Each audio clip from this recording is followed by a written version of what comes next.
retrouve pour une vidéo pas très ASMR dans le fond, car je vais je vais faire des petites story time de mes, je pense, pires hontes dans ma vie, voilà, tout simplement. Ce sera des petites story time, pas très ouf, mais parfois un peu drôle, je l'avoue. Vaut mieux en rire qu'en pleurer. Et avant de commencer la vidéo, je voulais vous parler du fait que je vous avais demandé ce que vous souhaitez pour... Parce que je voulais faire une vidéo spéciale 1000 abonnés. Enfin, spéciale, je mets entre guillemets. Et il y en a beaucoup qui m'ont dit que je pouvais faire une FAQ. Donc, allez-y dans les commentaires, faites-vous plaisir, posez toutes les questions que vous souhaitez. J'y répondrai dans une vidéo FAQ que je tournerai, que je publierai fin juin, je pense. Dans 1 ou 2 semaines du coup, parce qu'on est déjà mi-juin, voire plus. Le temps passe très vite. Enfin, à un moment où je tourne la vidéo, on est mi-juin. Je sais pas trop quand cette vidéo sera postée. Bref. Donc voilà, n'hésitez pas dans les commentaires à me poser toutes les questions que vous souhaitez. J'y répondrai dans cette vidéo. Ceci étant dit, c'est parti.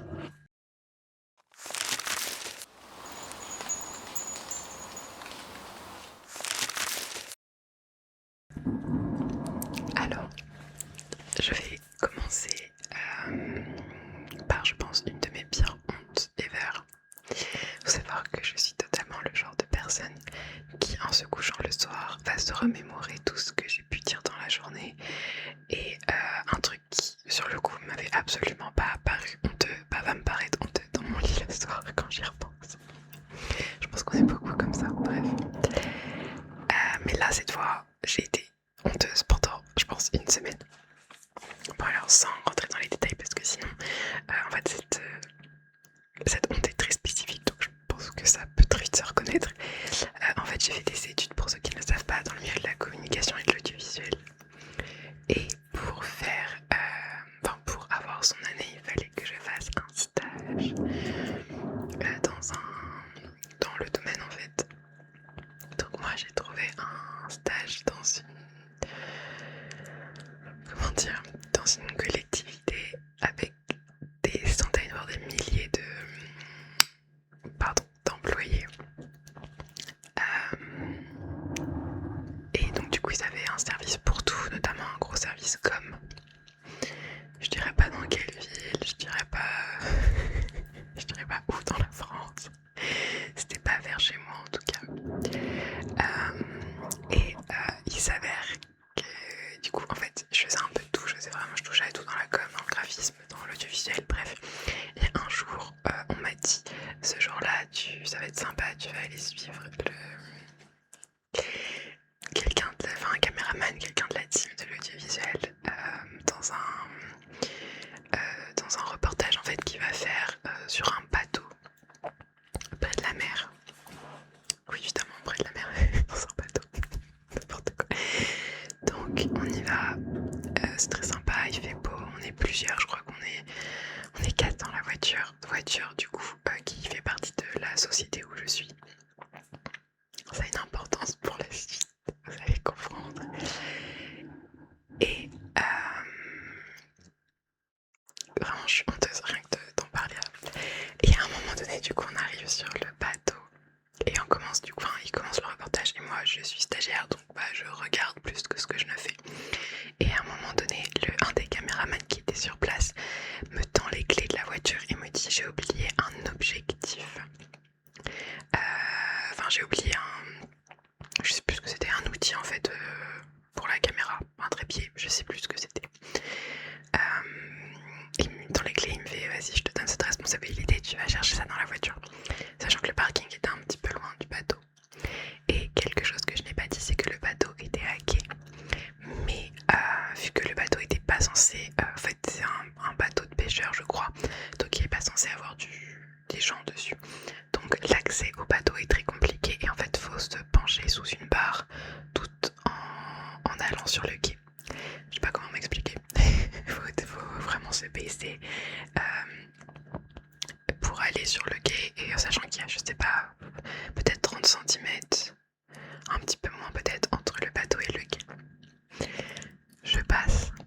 me dis je vais y aller, je passe. Et là, j'entends un plouf. J'avais fait tomber les clés dans l'eau. J'ai fait tomber les clés dans la mer.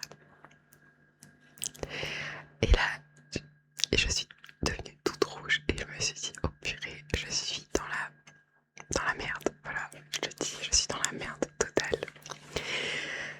Je remonte, en fait, je sais pas, je vais sur le parking. Déjà, je sais pas pourquoi je vais vers le parking, je vais vers la voiture comme si elle allait s'ouvrir par magie. Évidemment, elle s'est pas ouverte, hein, comme vous êtes en doutez. Du coup, je retourne sur le bateau en leur disant, bah je crois que j'ai perdu les clés, j'ai été tout à fait honnête. Et là, la panique, on essaye de regarder si on peut le choper, mais bon, on est sur la côte ouest de la France. Attendez, oui, on est sur la côte ouest de la France, donc on n'est pas sur des eaux les plus limpides qu'il soit. Donc pas impossible de trouver les clés.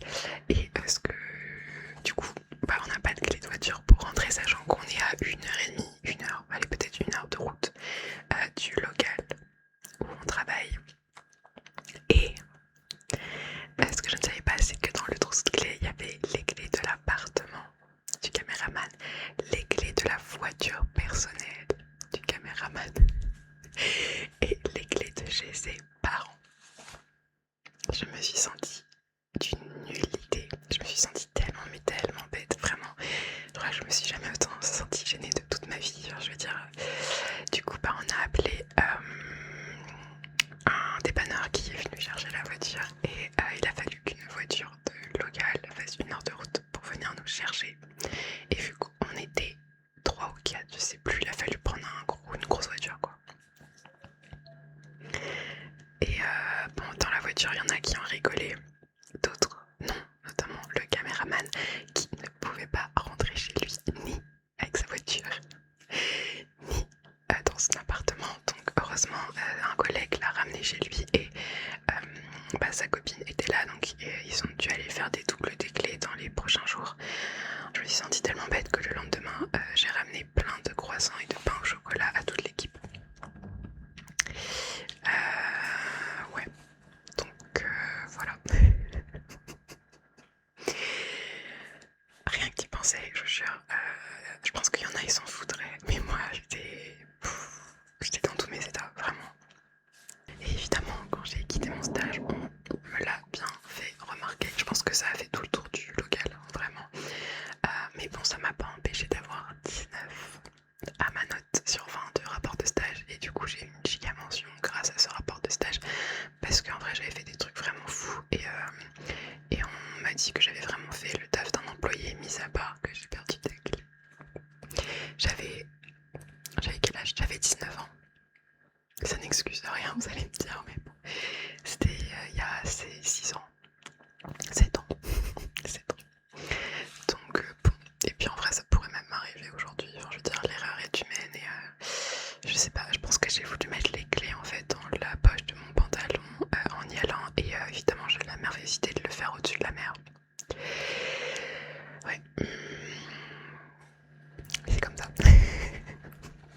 Ensuite, une autre petite honte. Alors, c'est une honte plus anecdote plutôt que honte parce qu'en soi, j'ai pas non plus. C'était pas hyper honteuse. Alors, c'était c'était il y a pas si longtemps. C'était il y a 4 ans, je crois. C'était juste après le Covid. Attendez, avant le Covid en fait. Non, c'était avant le Covid, je crois. Donc, c'était il y a au moins 5 ans. Oh, je sais plus, attendez. J'ai pas l'impression que c'était il y a si longtemps. Bon, bref, on est dans cette période-là. On décide d'aller à Rome en week-end avec mes parents. On est parti 3-4 jours pour visiter Rome. C'était la deuxième fois que j'y allais, mais la première fois j'étais toute petite. Donc je n'avais aucun souvenir de Rome. Et c'est une ville juste sublime. J'ai vraiment hâte de pouvoir y retourner un jour. La ville est magnifique. On décide d'aller visiter le Vatican. On décide d'aller visiter le Vatican. On décide d'y aller visiter un dimanche, sachant qu'on avait un avion qui repartait le dimanche soir. C'était le seul moment où on pouvait y aller. Donc on visite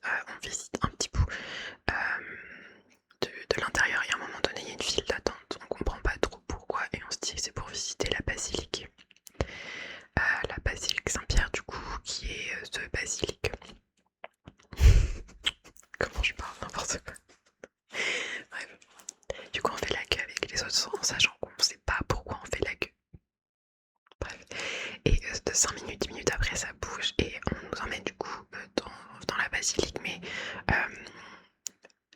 dans un chemin un peu spécial. Enfin, on se dit c'est bizarre, c'est pas un chemin, c'est pas le chemin normal. Enfin, je veux dire, on avait l'impression de passer dans les backstage. On voyait les appartements au-dessus. Enfin, c'était pas dans un endroit où on aurait dû passer. Bref, on attend et on rentre du coup dans la basilique sur le côté. Donc c'est une sorte de porte de secours en fait. Donc on se dit oula, c'est bizarre. Pourquoi on rentre par là et on rentre pas par la porte principale en fait de la basilique? Et on nous dit de nous installer. On comprend rien. Du coup on s'installe. Pourtant on parle italien et tout, mais en fait on nous dit rien du tout. On nous a même pas checké un billet ou quoi que ce soit, on nous dit rien. On rentre dans la basilique, du coup on s'installe parce qu'on nous dit de nous installer. Et il y a, alors c'est vrai que la basilique c'est très très gardé, hein. Je dirais qu'il y a de la garde, il y a des flics absolument partout. Les militaires, des mecs, enfin des gens de sécurité, enfin bref, c'est absolument, enfin c'est énormissime la sécurité. Du coup on fait pas trop les malins, on se dit oula, on va s'asseoir avec les autres, donc on est assis vers la fin de la basilique, mais en même temps on donne sur toute la basilique, enfin on voit tout en fait. On attend 1 ou 2 minutes et on se dit bon bah ouais, on va y aller, enfin on comprend pas trop pourquoi on reste assis.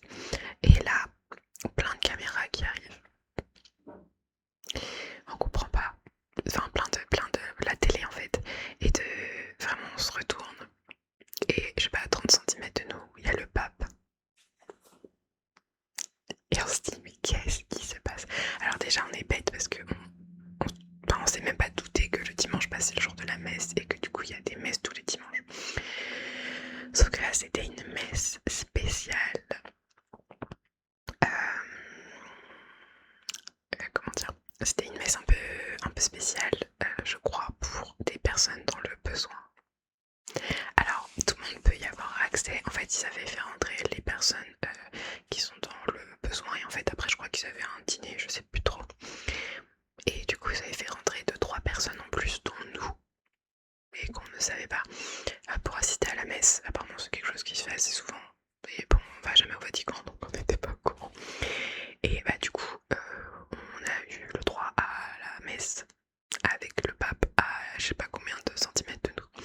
Et le soir en regardant à la télé on a du coup il passait la messe et on est littéralement sur tous les plans au moment où il y a le pape, on nous voit. Bref, ça nous a fait marrer. Bon, c'était passé sur la télé italienne, pas la télé française bien entendu. Et là ça ne s'arrête pas là, enfin c'est même pas ça la honte, c'est que à un moment donné, bon voilà, je le dis, j'ai mes règles et j'ai une envie d'aller faire pipi et puis il faut que, enfin bref j'ai mes règles quoi, il faut que j'aille aux toilettes. Je sais pas à quel moment je me suis dit, dans le plus grand des calmes, tu peux y aller, genre vraiment, la voie est devant toi, allons-y. Je sors, mais en même temps aucun garde, il y a la messe qui est en cours et moi je sors sur une porte de sortie en fait, là où on est rentré tout simplement, donc c'est pas la porte principale. Je me suis pas déplacée devant tout le monde en mode hello, moi je sors. La dame est un peu réfléchie quand même, mais pas trop non plus, vous avez vite comprendre. Et du coup je sors, il n'y a personne. Quand je sors, il n'y a plus aucune sécurité. Et j'essaye de trouver des toilettes. Sauf que, en fait, je suis en train de me balader dans le Vatican. Là où je n'aurais pas dû être. Et je me balade. J'essaye de trouver des toilettes. Je trouve pas. Par contre, les endroits où j'ai été sont sublimes. Et là, je tombe sur 2 gardes. Enfin, 2 gardes, oui, de policiers. Enfin, non, c'était plutôt des militaires d'ailleurs. Et de loin, ils me disent en italien, bien sûr, hey, qu'est-ce que tu fais là? Et que je leur explique que j'étais dans la messe et que j'avais besoin d'aller aux toilettes. La dame se rend pas compte de l'importance de ce qu'elle est en train de faire, vraiment dans l'innocence ou la naïveté, je ne sais pas, la plus pure. Et du coup, ils me chopent par le bras et ils me disent on va te sortir, t'as pas le droit d'être là en fait. Qu'est-ce que tu fous là toute seule quoi? Il n'y a pas de toilette par là et du coup, ils m'ont pris par le bras et ils m'ont personne n'a parlé. Et ils m'ont sorti sur la cour du Vatican. Ils étaient pas méchants du tout, hein, mais logique, tu vois, quelqu'un qui connaît pas, t'as pas de badge de journaliste ou quoi que ce soit, et tu te balades dans le Vatican, en soi c'est complètement logique, quoi. Et après ils m'ont pas tenu tout le temps, hein, mais après j'ai marché entre les deux gardes, jusqu'à la fin, enfin jusqu'à la sortie, et personne ne parlait. J'avais les gouttes de sueur qui tombaient sur le front parce qu'ils disaient rien. Je me suis dit, oh purée, ils vont me poser des questions. Enfin, je sais pas, dans ma tête, je me faisais des films. En fait, ils vont m'arrêter. J'ai un avion à prendre le soir même, je peux pas. Mais non, ils m'ont juste sorti. Et en vrai, ils m'ont même dit bonne journée. Donc, bon, ils étaient pas méchants du tout, hein, vraiment. Mais normal, quoi. Il y a un étranger, enfin, il y a quelqu'un qui se balade dans le Vatican, pas logique, quoi. Donc, au final, je peux trouver des toilettes dehors. Mais du coup, j'ai dû attendre pas que mes parents terminent la messe parce qu'eux ne pouvaient pas sortir. Parce qu'en soi, je crois qu'on n'avait pas le droit de sortir comme ça. Et je sais pas pourquoi le gars de la sécu dans la basilique m'a rien dit en fait quand je suis sortie. Bref, voilà. Petite. Alors, c'est pas vraiment une honte, mais en y repensant un peu quand même, parce que je me suis dit, oh purée, il aurait pu m'arriver des bêtises, quoi. En même temps, si on a besoin absolument d'aller aux toilettes en urgence, je trouve pas ça normal qu'on soit enfermé dans la basilique. Mais du coup, voilà, j'ai pu voir le pape. Alors, c'était le pape François à l'époque, qui est décédé d'ailleurs. Et puis j'ai pu voir la basilique, et puis j'ai des images de moi en train d'assister à la messe. On en a rigolé le soir en soi, mais voilà, petite anecdote. Après, il m'est arrivé des petites. En fait, j'ai une grosse honte, mais je crois que je peux pas vous la raconter sur YouTube parce que, en vrai, c'est vraiment la honte absolue. Enfin, je sais pas trop si je vous la raconte.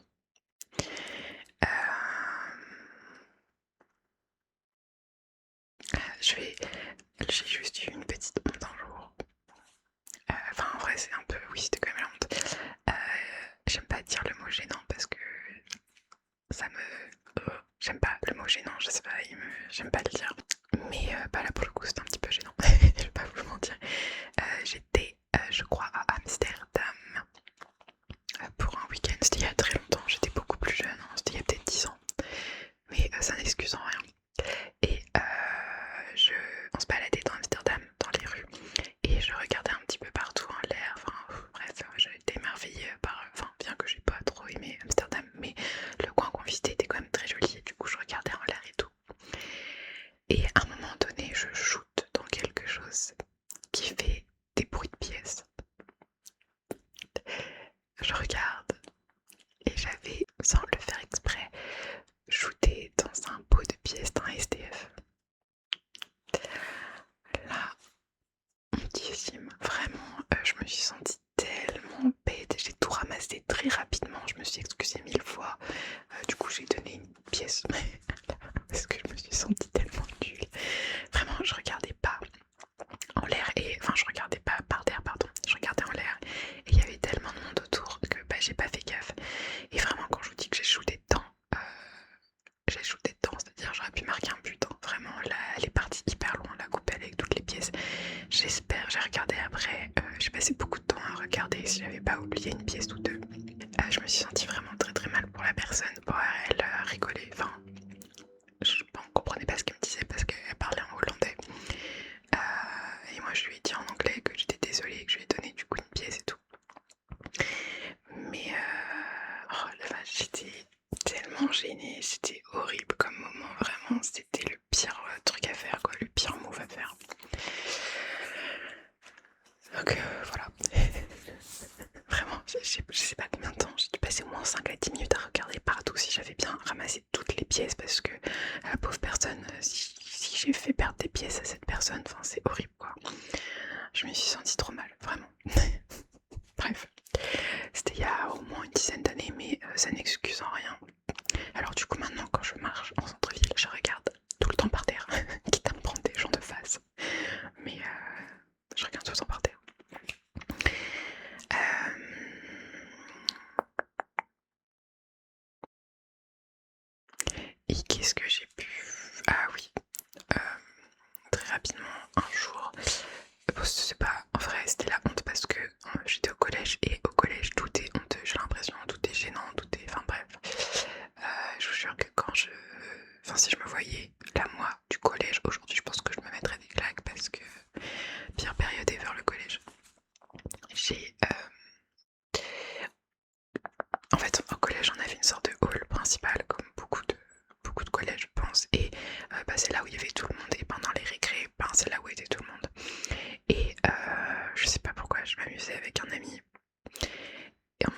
je sais pas quoi. Et j'avais une sucette dans la... J'avais une sucette.